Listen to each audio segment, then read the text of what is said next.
Imagine with me for a moment a farmer who plants a seed in the ground. He doesn't dig it up the next day to see if it has grown. He doesn't get frustrated when the soil looks quiet and nothing seems to be happening. Instead, he understands something powerful, that growth takes time, that harvest requires patience, and that the best fruits are produced not overnight, but through seasons of waiting. Now, what if I told you that your life, your dreams, and your blessings work the same way? That sometimes God hides your promise under the soil of waiting, not because he's forgotten you, but because he's preparing you for something bigger than you can even imagine. As we step into this message today, I want you to think about the seasons where you felt like God was silent. Maybe you prayed, maybe you fasted, maybe you believed with everything inside you, yet the answer didn't come when you wanted it. It's in those very moments that patience is born. The Bible tells us in Habakkuk chapter 2, verse 3, "For the revelation awaits an appointed time. It speaks of the end and will not prove false. Though it linger, wait for it. It will certainly come and will not delay." Did you hear that? Though it linger, wait for it. The blessing isn't denied, it's simply scheduled for the perfect moment. Furthermore, think about how uncomfortable waiting can be. No one likes delay. We live in a world of speed, instant messages, fast food, quick results. But God doesn't operate on microwave timing, he works on eternal timing. What looks like a delay to you may actually be divine alignment in heaven. While you're worried about the clock, God is aligning people, positioning opportunities, and strengthening your character for the weight of the blessing he has for you. Moreover, let me remind you of something. God's silence is not his absence. When it feels like heaven is quiet, it's often because God is working behind the scenes. Imagine Joseph thrown into a pit, sold into slavery, unjustly imprisoned. For 13 years, it seemed like God was silent. But in one day, God elevated him from the prison to the palace. What if Joseph had given up in the waiting season? What if he had doubted God's process? He would have missed the fulfillment of his dream. In addition, your waiting is not wasted. Every tear, every prayer, every night you wondered if God still remembered you, it's all being gathered. You may not see progress, but something is happening beneath the soil of your faith. Just like the seed beneath the earth, hidden from the eye, roots are being established, foundations are being secured, and strength is being built. That's why Habakkuk chapter 2 verse 3 is so vital. It reassures us that the vision is for an appointed time, and though it may seem to linger, it will not prove false. So today as we begin, I want to plant this truth in your heart.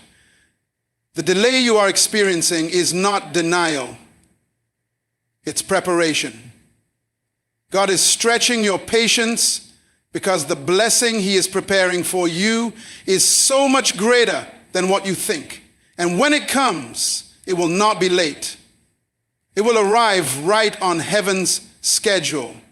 Timing. It's one of the hardest things for us to grasp. We want what we want and we want it now. But God's timing doesn't work according to our calendar, our deadlines, or our plans. His timing is always purposeful, always perfect, and always tied to something greater than we can see.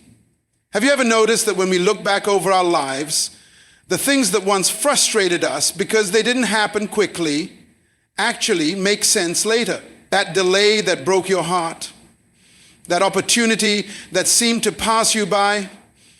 In hindsight, you realize God was saving you from something smaller so he could prepare you for something greater. It's often said that the Bible makes this very clear in Ecclesiastes chapter 3 verse 1, where it says, "To everything there is a season and a time to every purpose under the heaven." That means nothing is random. Every waiting season has meaning. Every delay has purpose. God does not operate by accident. He operates by appointment. You may be praying for the door to open now, but he knows if it opens too soon, it may crush you instead of bless you. On the other hand, think about the seasons in nature. We cannot rush spring to come in winter, no matter how much we want flowers to bloom. We cannot force the sun to rise earlier than its set time. In the same way, God has appointed seasons in your life, and no matter how much we try to rush them, they will unfold in His timing, not ours. What looks like slowness to us is actually precision to Him.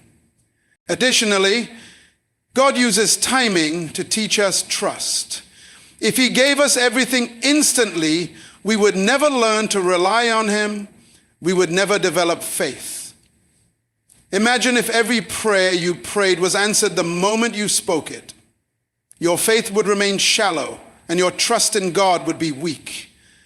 But when you must wait, you learn to depend on Him daily, to lean on His promises, and to walk by faith, not by sight. That's why patience is not just a virtue, it is a spiritual weapon that keeps you steady while you wait for the manifestation of God's promises. Furthermore, let me remind you of Abraham. God promised him a son, but Abraham and Sarah had to wait 25 years before Isaac was born. 25 years. And yet, when the promise came, it was undeniable proof that God's timing is never wrong. Abraham learned that what God promises, He will fulfill, even if it takes longer than expected. And you know what? That waiting season refined Abraham's faith. It built his trust. It stretched his capacity to believe God for the impossible. In the same way, your waiting is stretching you. It may feel uncomfortable, but it is shaping you for what's ahead. The job, the marriage, the breakthrough, the healing. It's not just about what you're waiting for, it's about who you're becoming in the process. God is far more concerned with your development than